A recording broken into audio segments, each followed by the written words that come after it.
majority of you to do something you've never done before. Break your flesh. This is my vlog for Into the Wild Week 2, where we talked about walking in the fellowship and having meaningful relationships with other Christians. I'm gonna crash out.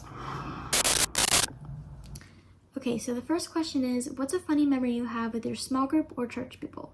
The students team, we were having a get together that we have. It's like a dinner, and we were planning on going hide and go seek in the church. And we had this new team member named Jonathan, and he was in the military, and he was hiding so well we could not find him. Like, we were screaming his name, like trying to find him in the church, could not find him at all. And we're safe to say that he won hide and seek, but it was just a great time. The whole night was just great. So basically, when we did small groups at the church, everyone in our small group would just like randomly pull up memes on their phones at random times, and they wouldn't even be like funny memes. It would just be like a sticker of a guy doing this, and then everyone would just like burst out laughing. Like, nobody could look at anyone in that small group because everyone would just laugh. I got my brother in a leg lock because we were about to try and take a group photo. So I brought him back into the photo using the leg lock I got him in, I guess.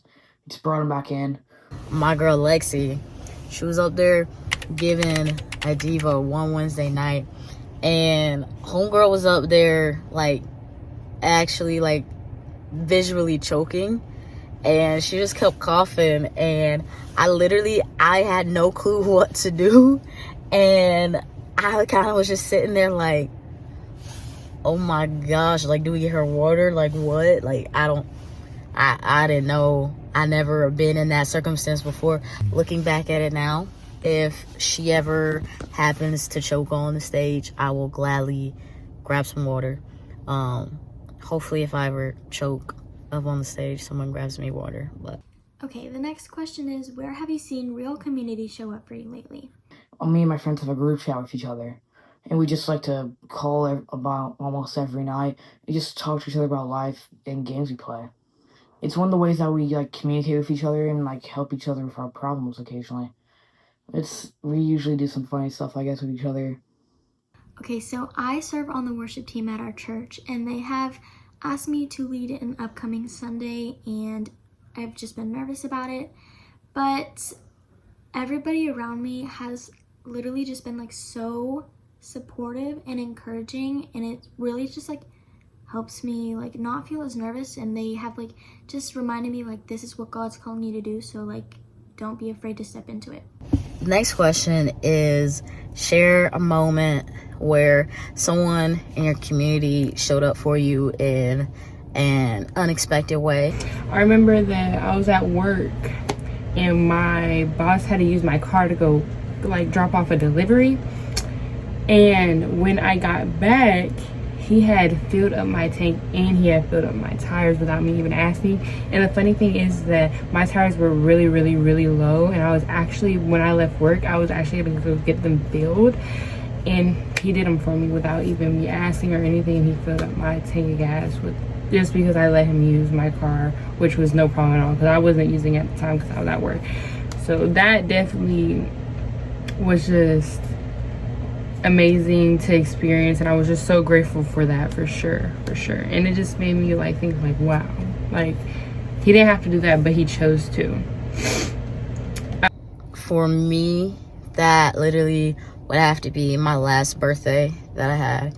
Lexi and her little sister, my little sister Hayden, they showed up at work while I was there, and I was just kind of walking around, and then I look out because I was in the kitchen. I look out and I see her through the window, and I said, oh my gosh, walk up there. She got me one of my favorite drinks. She got me a matcha, and she got me some flowers, and they just kind of showed up. I was at Chick-fil-A, and it was so cool, and I felt so loved and so cared for and so seen. And literally from then on out, like, because I never really cared for birthdays, and it changed me in such a way where Lexi kind of explained like her perspective of birthdays, and if hearing her perspective made me completely change the way that I look at birthdays and like the way to like show up and care for people in general.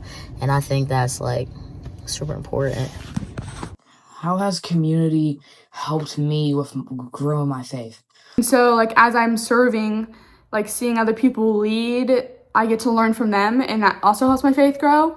And so just relationships with, like, in general and with serving, like, both of those combined, just they go hand in hand. Like, you cannot serve without having community. So I would say that, like, you find both. Like, I thought when I joined TC, oh, like, I'm just going there to serve and that's it. But the longer and longer I stayed, I was like, oh crap, I have people. Like, I can get people that are on almost the same path as me. Like, they can talk to me and I can talk to them, and our faith grows together. And so that has definitely not helped me feel alone. And having, for example, being able to have mentors as well that you can, like, text or call and be like, hey, like, I'm going through this just happened. For me, it'd probably be Leah. Leah, I can text or call any time of day, and it's truly a privilege to be able to have that connection with her.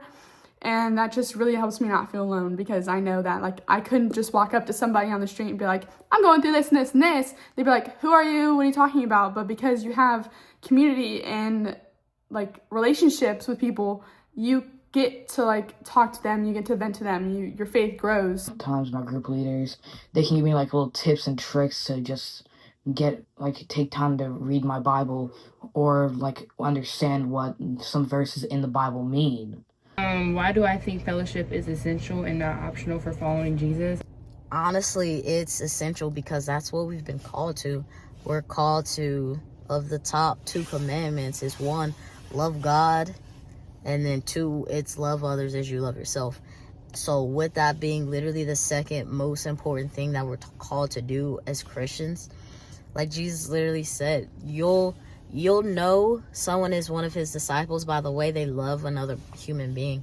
And I think within fellowship, that is the way that we build our community. That is the way we're able to love others like Jesus. And it's important to have people that surround you that will uplift you, pull you to Jesus, because there's no possible way you can do it alone, because 1, there's no way you can hold yourself accountable to those things, and 2, you need people to lean on. Like, life be life in. I feel like we all need people around us. I mean, Jesus didn't even do life alone, so why would we think that we could do life alone?